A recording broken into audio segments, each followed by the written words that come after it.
Professor?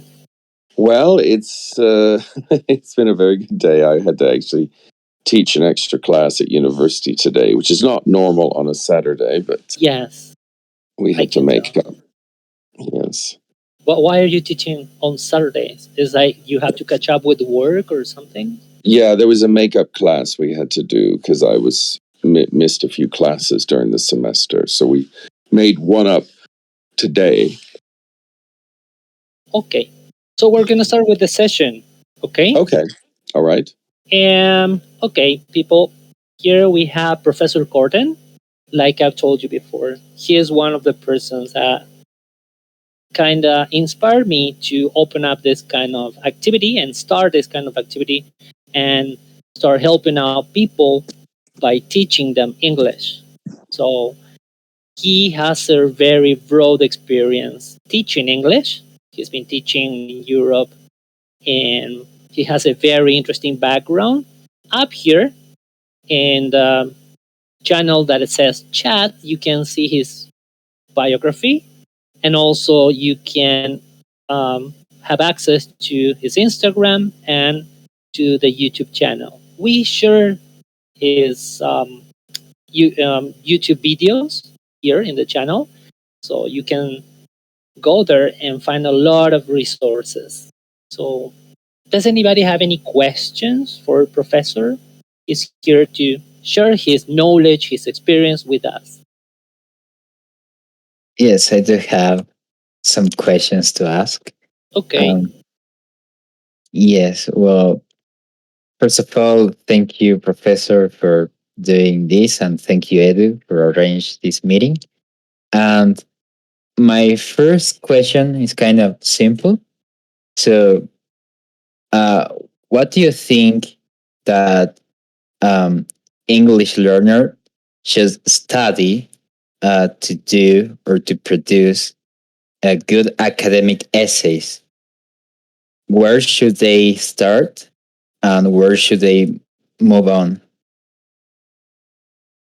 Well, so I mean, I'm going to start with a very selfish answer because, as it happens, I've just finished a series on writing academic essays on YouTube. So I devote about 15 or 20, I guess 15 short videos to that very topic, how to write an academic essay. It's on YouTube, and they're, I don't know, 5 to 7 minute sections.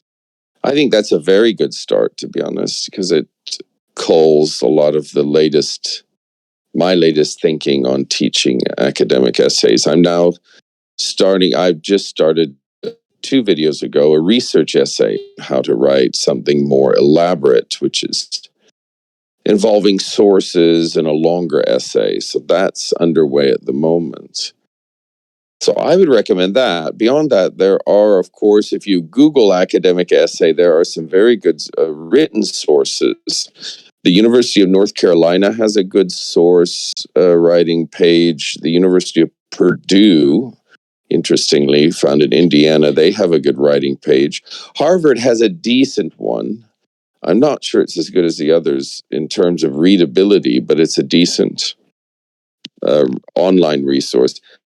I don't really like a lot of the YouTube videos that I've seen on this, although there might be a few that are helpful. I didn't see many. Most of the people I saw talking about academic essays weren't actually writing, weren't writers themselves. And I just wasn't I didn't find their videos very helpful. But there might be 1 or 2 on there on YouTube. I'm sure there are, especially if you have special guest lectures, but they're not going to really help you to write an essay as such. They might talk about it. But I go through step by step how to do that. So I would suggest those sources. Okay. Thank you.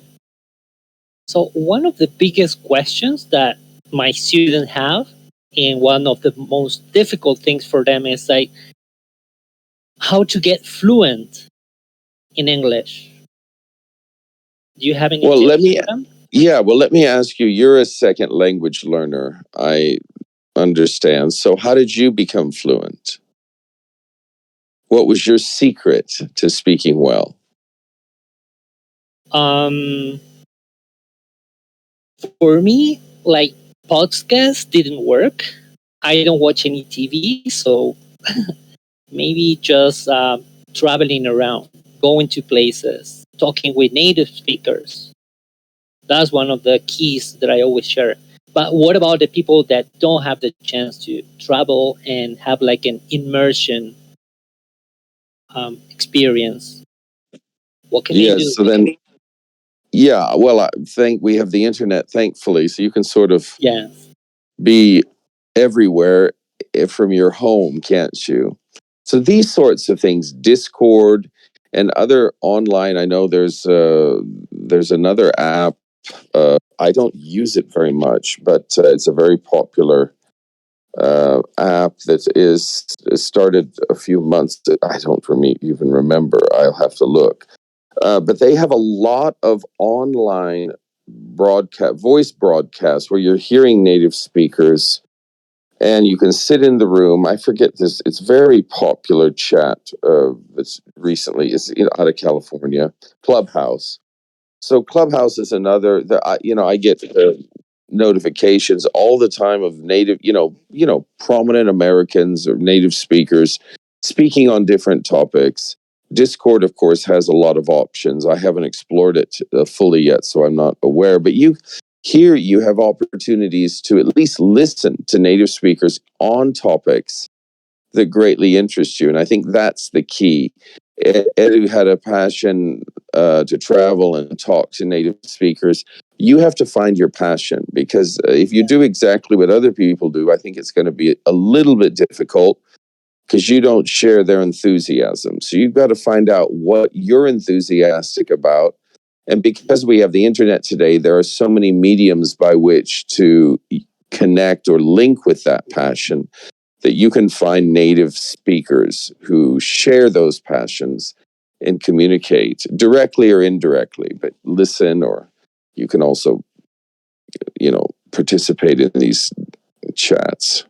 So that's what I would recommend. It's just much easier when you're using English as a medium to understand or communicate what you're passionate about. So I would first encourage you to find out what you're passionate about. If it's just language in general, then that should be enough. You can talk. If you love English that much, you're going to want to talk to people. So it should take care of itself if you're consistent. Yes.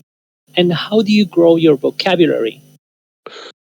For me, it was reading. So again, this might be individual, but I found that when I read, I could read, and we'll see, I'm a writer, so this is really helpful. I'm writing, I try to write every day. Articles, I write history. And so when I'm writing, I try to use new words.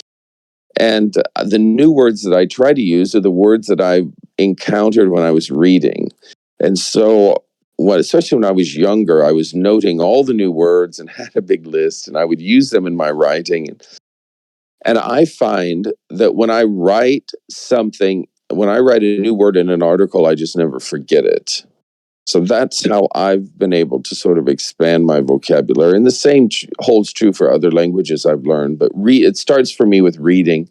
I wasn't able to really expand my vocabulary speaking, to be honest. That didn't work. I could hear a new word, but I would never remember it.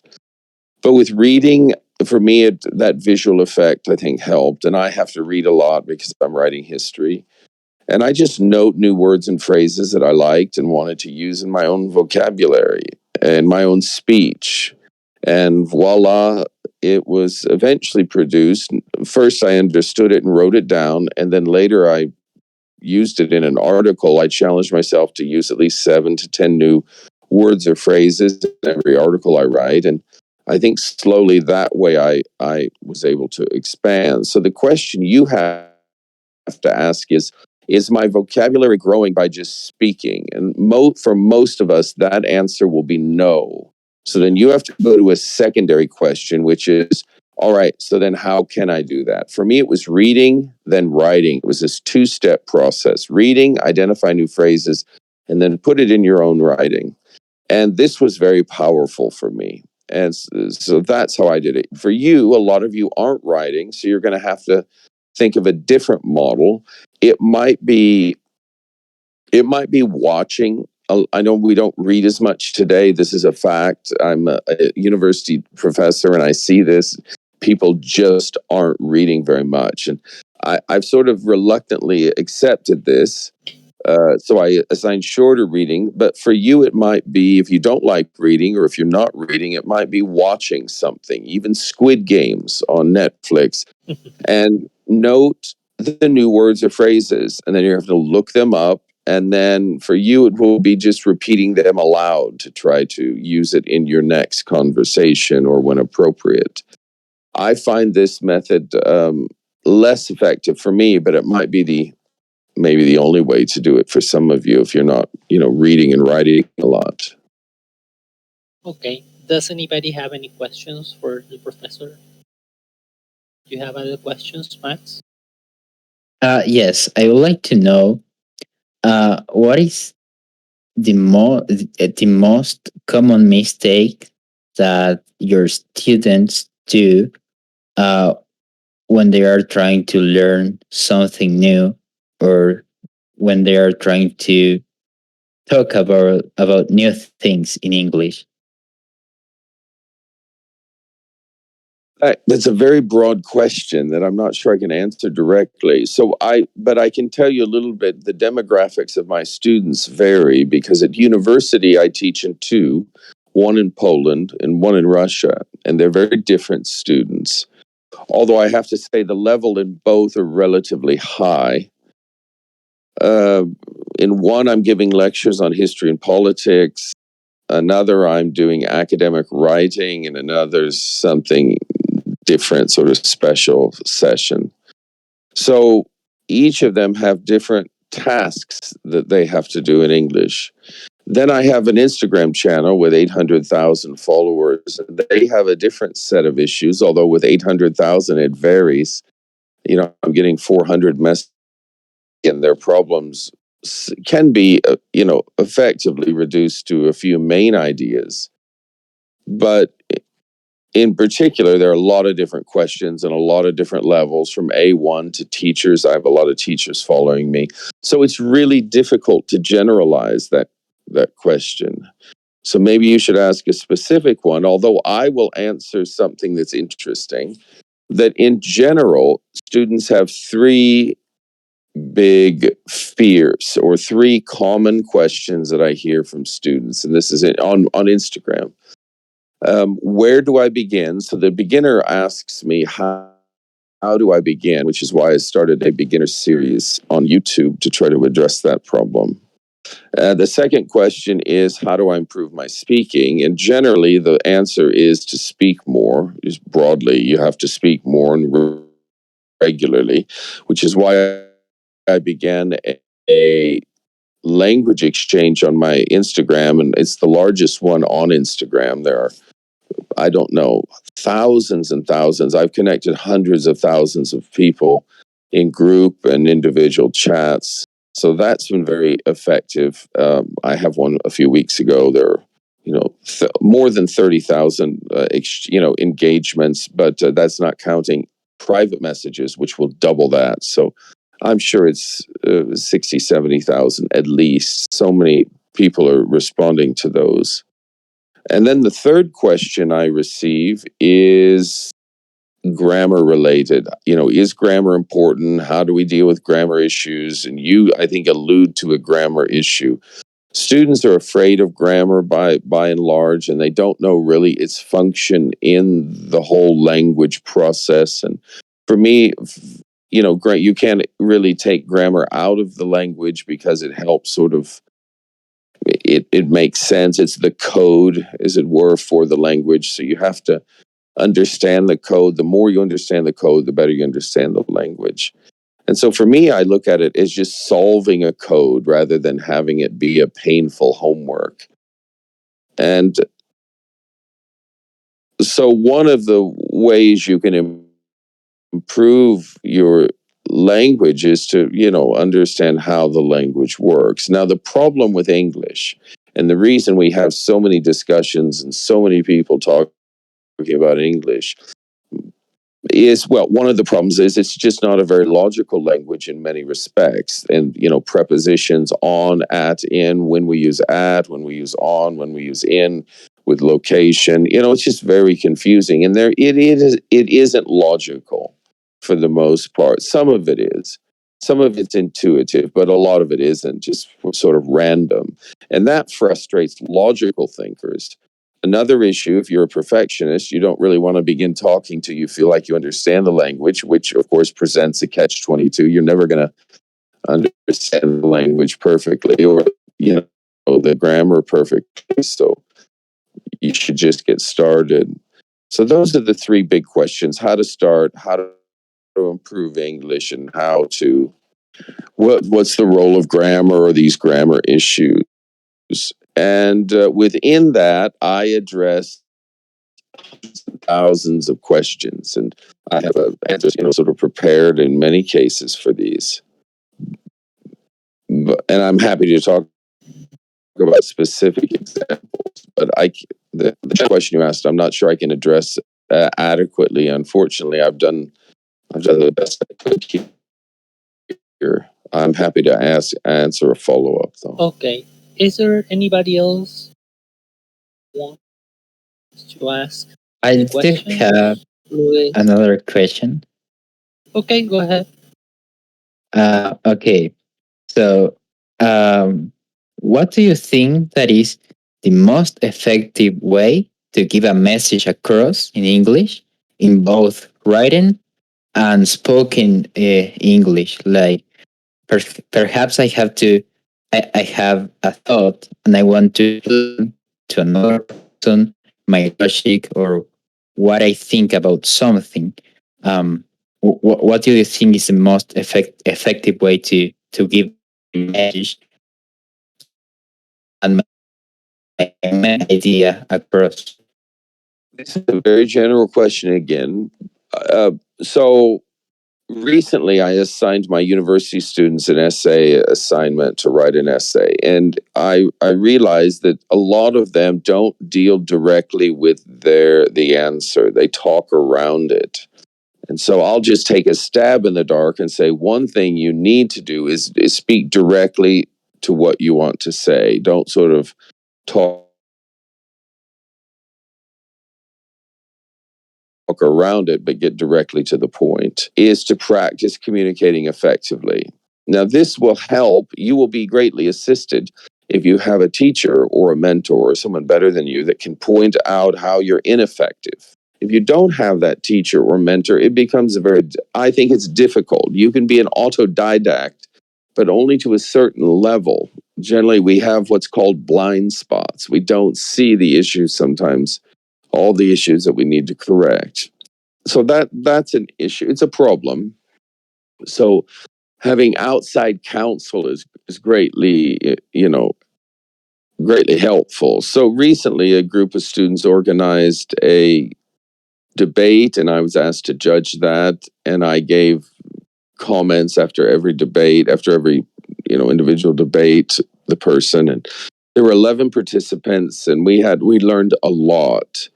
So this sort of feedback helps people become more effective. I explained where they were not very clear, or where they weren't very direct, or where they answered the wrong question, or they answered in a way that wasn't very logical.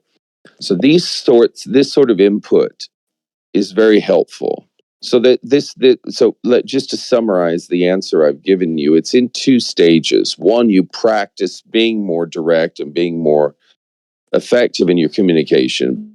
Really, the second part is critical. You're going to need someone to give you feedback, a teacher of some sort, or a friend who's better than you that gives you feedback. The better the feedback, the better chance you have of improving. Obviously, affects this whole equation is dependent on your abilities.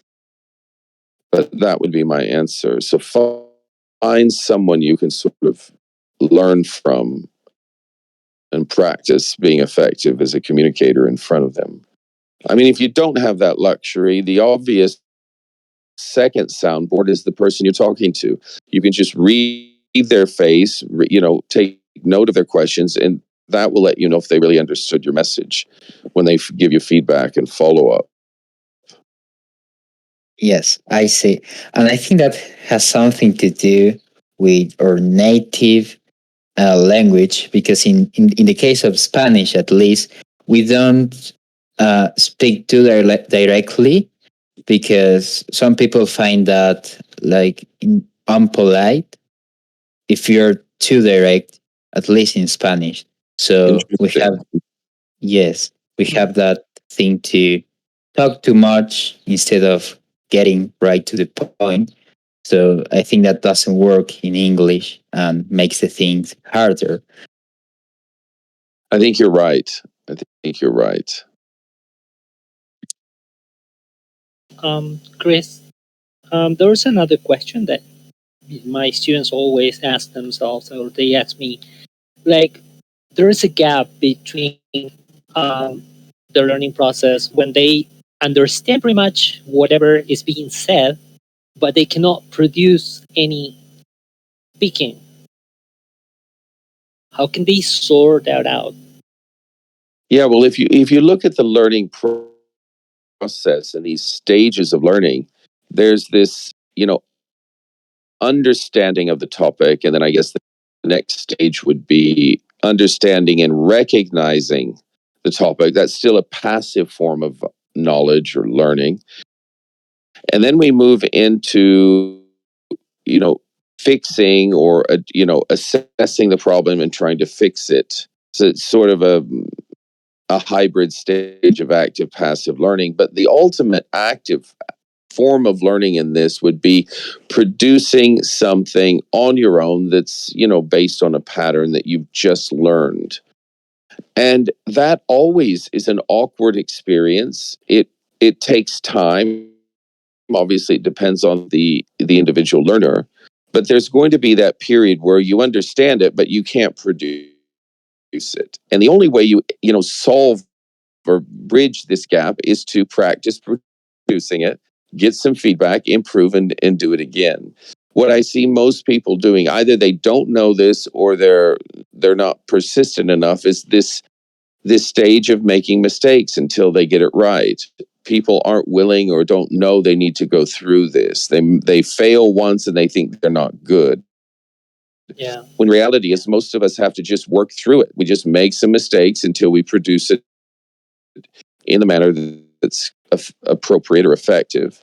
And this will take time. It will be imperfect, but it's the creation part of this. So moving from understanding to recognizing and to creating something. So for example, I can teach, just a simple example, I can teach present simple, and people will nod their head in agreement because this is about, you look on the board, you understand how it works. Then we move to an assignment. They look on the page. This is a bit more difficult because you're not sure he's looking, or I do homework, I make homework. You're not sure. Let's say we're doing do and make. You understood the homework, the assignment when I was teaching it. Now you're trying to recognize it. It's a little bit more difficult. And then the next step, I'm asking you to create your own sentences in a story. And the creation of these sentences is, the most difficult in this example. And people just need to understand they're going to make mistakes, and they just have to keep working until they, know it well. And my stop after the first two mistakes and come to the conclusion they're not good at it, when in fact they're just following the process that everyone has to follow, but they stopped too soon.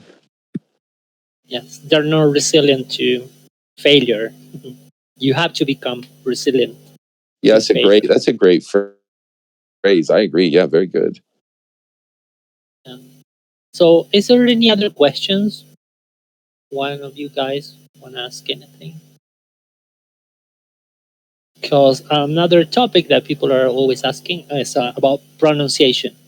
Sometimes they have problems with homophones. For instance, they want to say something, but in their head they are saying something, but they're actually producing another sound, and they're giving the wrong message. So, what is the best exercise, or how do they have to exercise and work on their You're talking pronunciation? about distinguishing homophones. Yes. First, distinguishing when they hear them, that they don't seem to find the difference between homophones sometimes. And sometimes they want to say something, but they say something else because they cannot produce the sound, the right Is- sound. In But fact, isn't a homophone meaning that two different words have the same sound? That's a yeah, homophone. So producing the sound shouldn't be the problem in the homophone. It would be recognizing the difference in the spelling. But the sound will be the same. So I can't imagine a problem speaking. When we're dealing with homophones, the problem is not the sound, it's the meaning, because they all yes, the sound the meaning. same. And And what about, yes, what about yeah, the words that sound similar? And this is one question. And the other one is, what about the when they mispronounce the word and they say something else? can you give an example of what you mean? Like when you say um, courier. Oh, I see. So yeah, well, career and career. Yeah, okay. Carrier, for instance. Yeah, got it, got it. Again, I think these issues are, not big issues. I think once we get to this stage where you're confusing different words, I think you're on the way to communicating. So there's a lot of positives behind this. And as a teacher, I would, highlight that to the student. If they're feeling down, I would encourage them by saying, when you get to the stage that you're confusing different words, I think you're well on your way to producing, or having a very good level of English. That's the first thing. So that's a positive sign in many cases. But secondly, it's just noting the differences and practicing the different pronunciations. Carrier, courier, career. These are, very similar sounding, and at And first glance, they're going to be confusing. And for me, for example, when I was learning other languages, I would have to just write them down. That's how I would see, because I'm a visual learner. So yes, as I would say these words, I can see them in my mind.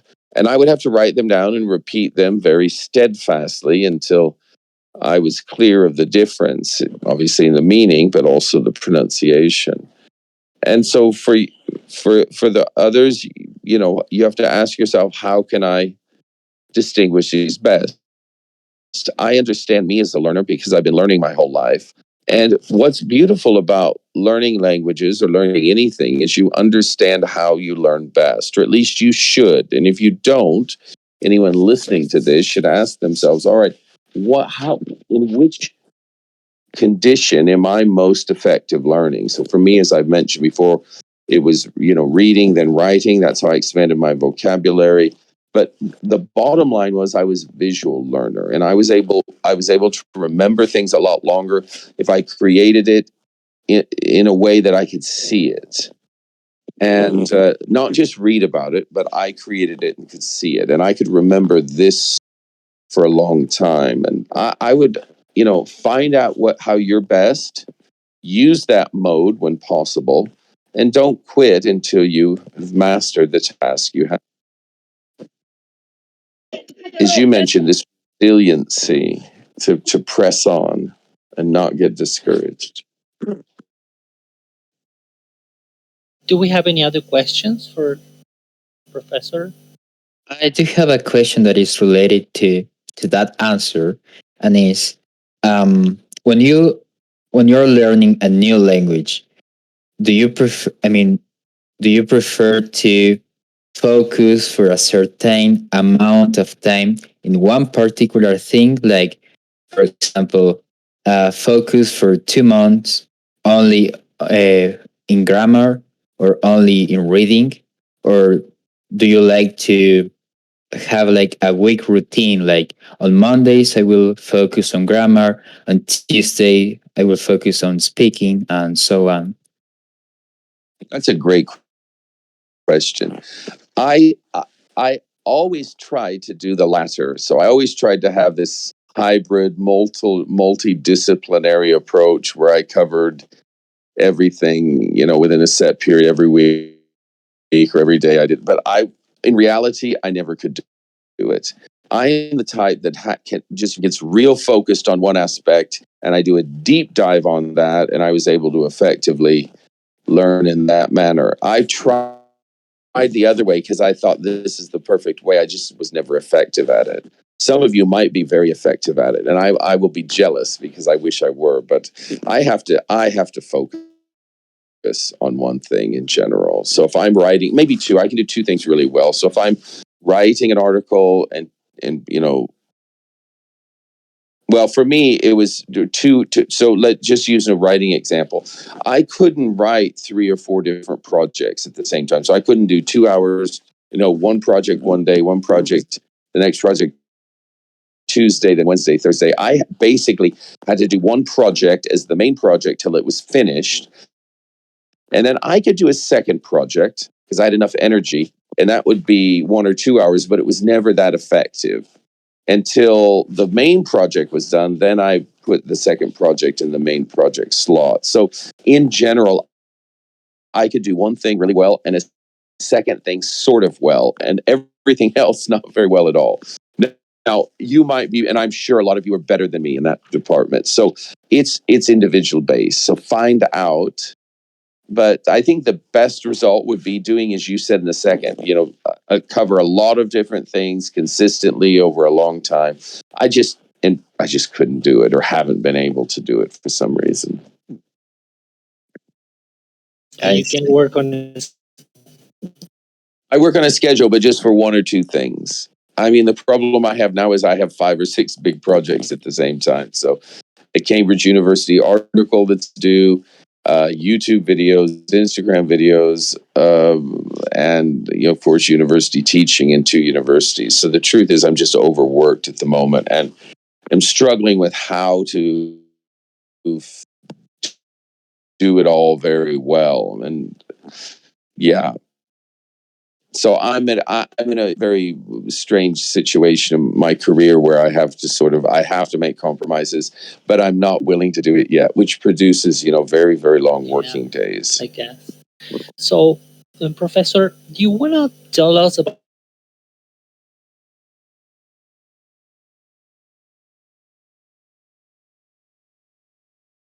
your YouTube channel? What kind of, I've heard that you have like a beginner's course now. Yeah. So I'll spend about 2 minutes on this, and I'm going to have to go. I have a meeting in 30 minutes. But let me just say this: I have so I have a beginner course on YouTube. I have a writing course on YouTube, and then I'm doing speaking and listening and pronunciation. So these are the 4 courses at the moment. I mean, the 4 video series that I'm running. Listening, I think, is very important. I think it's very interesting. We're sort of word recognition, fill in the blank, followed by questions. So I'll read a short story and on an interesting topic, and you have to recognize the words, and then I'll ask comprehensive questions at the end. Pronunciation is pretty clear. I try to deal with the most troubling aspects of language. So these are the 4, but I understand that I have a very modest beginning in YouTube. They're popular on Instagram, but not all social platforms transfer very well. So it's slow to grow, but I'm confident in the quality of it. It's just a lot of competition. I came in very late, but I'm going to do more intermediate stuff. So we're going to do more, prepositions, phrasal verbs, dialogues, a lot more for the intermediate learners. So there'll be new programs coming soon. Okay. Thank you, Professor. And thank you for your time. Thank you. And thank you for your persistency in inviting me. I really do appreciate it. I hope this is not our last encounter, our last interview. And best wishes on your Discord channel. Thank you, Professor. And I'll see you around. Okay? Great. Just keep in touch. Bye-bye. Bye-bye, Professor. Bye. Thank you.